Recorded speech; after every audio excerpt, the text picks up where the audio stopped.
Warning: our YouTube channel and its videos may contain scenes, language, and content that may not be appropriate for all audiences.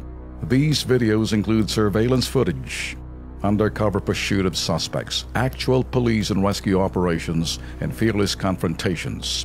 If you do not approve of the content, please do not watch our videos. If you wish to continue, we strongly advise that you proceed with caution. Viewers' discretion is advised. Talagang kapal, Mox! Hindi alintarang batas, lalo ang kanyang kapwa. Naaktuhan ng kilos pronto, tatlong sasaking ito na nilabag na no-window hour policy ng MMDA sa EDSA. Ang kapal naman na mukha mo, Chong! Malino naman yan, di ba? Lunes, bawal pong bumiyahe ang yung mga sasakyan pong may ending po na 1 and 2. Tapos, Martes, 2 and 3, 5 and 6 ang Miyerkules, tapos Huwebes, 7 and 8, tapos 9 and 0 na po ang susunod po dyan. Pero bakit madali lang man intindihin po to, pero may mga motorista rin po talagang hindi nakakaintindi. ang hina ng... Ayaw umintindi. Ayaw umintindi. O talagang sinasadyang mahina lang hindi talaga. intindi. O lalabag talaga sa batas. Ito, panoorin nyo.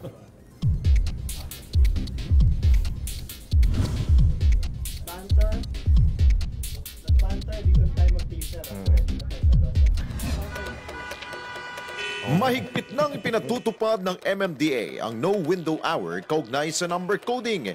Ibig sabihin nito, inalis na ng MMDA ang 10 a.m. hanggang 3 p.m. window hour sa layuning mabawasan ang bilang ng mga sasakyang nasa lansangan, partikular na sa EDSA, C5, Ross Boulevard at Alabang Zapote Road.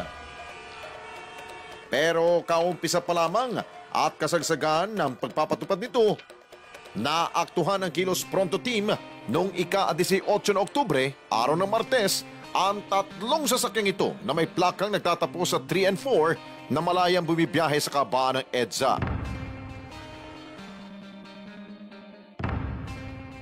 Pero mukhang matigas ang mukha ng mga pasaway na tsuper at wala silang pakialam sa umiiral na batas trapiko.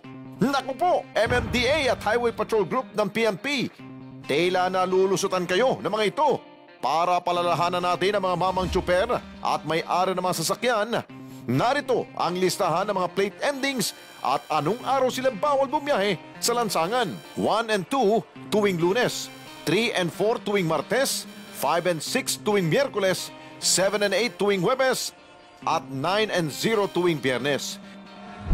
Kagustuhan ng bawat motorista ang pagluwag ng daloy ng trapiko, pero kakibat ito ay kaunting sakripisyo at pagtalima na rin sa mga batas trapiko. Baka siguro, Ben, nagkamali lang yung tsuper na gumamit ho ng kanilang mga sasakyan. Akala ho siguro niya, makakalusot. Pwede ka namang mag-cross pero wag kang bumaybay ng buong kahabaan po ng EDSA, Rojas Boulevard. Pwede kang mag-cross lamang. Pero siguro, sabi niya, wala namang tumitingin. Gagawin ko na to, lalabagin ko. Baka nakalimot lang. Nakalimot. May amnesia. Selected amnesia yun. Nako po.